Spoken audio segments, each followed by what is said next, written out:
Movie জিনিসটা কম বেশি সবাই পছন্দ করে, বাট আমি খুব একটা মুভি পার্সন নই। বাট এই মুভিটার ট্রেলারটা যবে থেকে দেখেছি তবে থেকে ডিসাইডই করে নিয়েছিলাম হাজার ব্যস্ততা থাকলেও সময় বার করে এই মুভিটা আমি দেখতে যাবই। তো আজকে যেহেতু ছুটি ছিল চলে গেছিলাম ডায়মন্ড প্লাজাতে। আর কোথায় এসেছি জানো? পিভিআরে। And here it is. Yes, আমি দেখতে গেছিলাম ছাওয়া। আর আই নো আমি খুব লেট, আমি দেরি করে ফেলেছি, বাট ওই তো সময় করে উঠতে পারি না। বাট যেহেতু হিস্টোরিক্যাল মুভি, আর আমি হিস্টোরিক্যাল মুভি একদম একদম মিস করি না, তো হিসাব মতো আজকে চলে গেছিলাম দেখতে। আমি আগে থেকেই টিকিট কেটে রেখেছিলাম অনলাইনে। আমি কোনো রকম রিস্ক নিতে চাইনি, যদি টিকিট না পাই তো আমার স্ক্রিন 1-এ টিকিট ছিল, আমি এখানে বসে ওয়েট করছিলাম। আসলে অনেকটা আগেই পৌঁছে গেছিলাম। তারপর টাইম মতো 4:40-এ শো ছিল, তো ঢুকে গেলাম ভিতরে। আর এইখানে শুরু হয়ে গেছে সিন, আর এই হচ্ছে আমাদের ভিকি কৌশলের এন্ট্রি।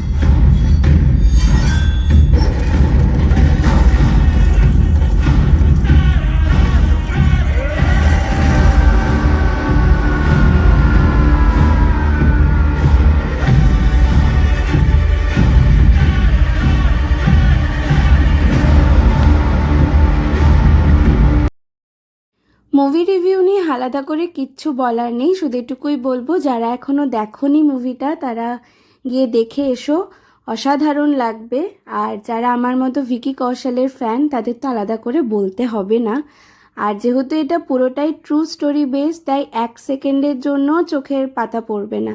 স্পেশালি এই সিনটা, মানে এটা তো জাস্ট আমি ফ্যান হয়ে গেছি ভিকি কৌশলের। দারুণ লেগেছে, আর প্রত্যেকের অভিনয় ভীষণ ভালো। মানে অনেক দিন পর একটা ভালো মুভি দেখলাম।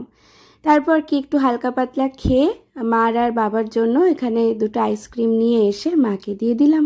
আজ এই অবধি, টাটা।